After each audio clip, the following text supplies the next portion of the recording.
So condolences to the family. May they be strong during these times and everything. But I wanted to jump on real quick with you because, you know, Mr. Gilmore, as I gotta call him, you know what I mean? Yeah, no doubt. Respect my elders, as he would have taught me. Mr. Gilmore was a staple in the community and one of the biggest icons in Mount Vernon. And I'm sure, because I'm born and raised there, even though I lived in about 4 or 5 other places, I never left my place in Mount Vernon. Even when, you know, they put me up in LA for 5 years, I still paid rent in Mount Vernon. What part of Mount Vernon? I'm right there off of Columbus. Now, you know, I grew up on the project side. But, Okay. you know, my place is between, like, the old Columbus, Sydney area. Okay. You know, side, we call that the north side on the heights. But right there, you know, that's why I, get my hair cut right there, Columbus and 3rd. Right. Which is across the street from what we talked about earlier. Right. I mean, Gilmore, see, this is all I knew. I'm going to just come clean on my side. Of course, I knew that corner of 3rd and Columbus. I knew your pops owned I knew the store, I knew the liquor store, and I knew the little adult club right around the corner. You know, right. And the old school window where you just get right, you peek in, like Uptown Saturday Night. Yeah. And us kids coming from Brush Park, you know, we knew what was in there, so we wanted to see you and you tap that door, you put that eye up there, get your ass out. Right. Yeah. You know, but I knew about those. I didn't know about all the other ones, proprietorships and businesses that you mentioned. So mention all those again, because he only. Yeah. So, Dad had the first store. I was 11 when he started to work my ass. So, you know, free labor. So he brought me over. We lived on Vernon Place on the north side of town. That's where the family lived. And then he brought me over to the south side, and I was working the cash register on Sanford and 3rd, just up from Brush Park. And that was a major establishment. And then he went and he did another store on Lincoln and right at on Lincoln Avenue where Mount Vernon meets Pelham, the Hutchinson River Parkway. And then he did another one at 3rd in Columbus, the one near you. And then he had another one on 5th Avenue and Sanford Boulevard. And these are delicatessens, everything from milk and bread and chips and canned goods. And his thing was cooking. So we had hot sausages and French fries and burgers and all that stuff. And the store on Sanford and 3rd, he built a liquor store next door. So, and then he had another store. I'm literally in the parking lot of McDonald's right now on Fulton and Sanford. That's where I'm at right now. And he had a store on the corner here that was the old Carvel right there on there. So then he had a couple laundromats, and then he had the strip club. So, and he did all of that with one leg. Like they cut his leg. They cut his leg off below the knee because he was a baseball star when he was 17 in White Plains, and he got into an accident on the field, and they severed his leg off. And he said he woke up and he never yelled louder in his life. But at 17, can you imagine waking up with one leg and you want to die? You want to die. Like what is there? What's there left? What is there left? They might have, you know. So I'm saying that to say, like, he went on and did all of that. The stores, he worked at the post office, he trained kids in sports. He did all of this stuff with one leg, and he made 6 kids. Yeah, you know what I mean? Because the right leg didn't get cut off. the other right leg. And you can lose a leg or 2, as long as it's the right legs. Pete Rock, shout out to Pete Rock. He just said shout out to Kitten. Yo, what's up, Pete? Shout out to Bumpers, my man, Bumpers Senior, excuse me. But yeah, he's the icon. He did all these things, and you said growing up, you didn't even realize. I didn't know he was handicapped. I never seen him pull in a handicap spot. He taught me baseball, so he used to throw ball with me. It was like the great illusion. It was, but I could feel sad, but this man did all of that and still had 6 kids. I got 4 kids. I still got work to do to catch up with this dude.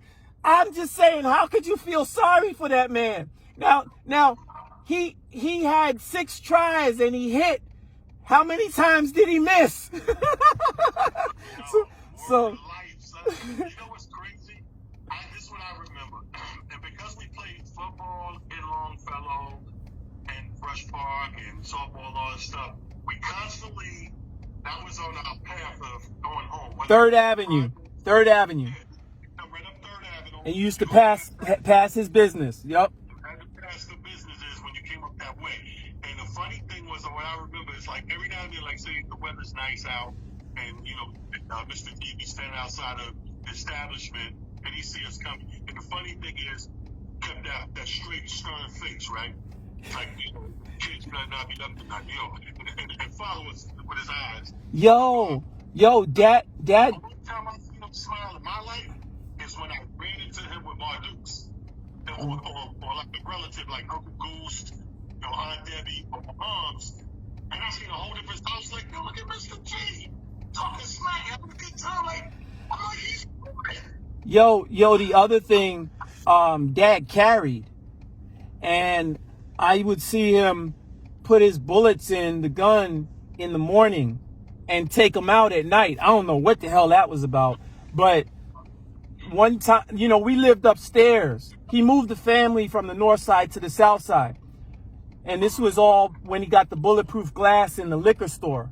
It was very expensive, so he had to sell the house and all that. So we lived upstairs, and one night I heard gunshots. So they tried to rob him, but he clapped back, and they didn't take his money. And so I'm just saying, like, we just lost some big stars. Hal Holbrook, Larry King, Cicely Tyson, Hank Aaron. Yo, this dude was my Hank Aaron.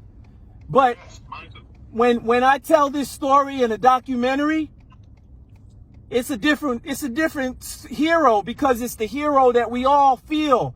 We all got the delicatessen owner or the bodega owner, or in our local neighborhood who's just making a living. This dude did it with one leg. And he did what 10 men probably wouldn't do. If you have all your limbs, what is your excuse? What is your excuse? He had every excuse to turn around and go the other way and say, nah, I'm just gonna lay it down. I'm gonna lean on Social Security. I'm gonna cry the blues. I'm gonna be the bum on the corner and beg. This man had a whole leg missing and went out and did what 10 men possibly would do. So what is your excuse in life? So for me, growing up around this, I learned how to bounce back. I learned how to bounce back like nothing can hold me down. You know what I mean? I don't know who this man inspired. I'm learning now because they're commenting on Facebook. They're going to the different Facebook pages that's related to Mount Vernon, and they're commenting, oh, he told, I saw a comment today, oh, he told me to get on the good foot. And then I seen other comments, oh, your father was the first representation of a businessman that I ever seen.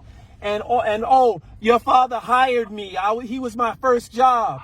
This is stuff I'm learning today. You know what I mean? So you never know the impact, bro. You never know the impact. See, here's the thing about being the kids of great people.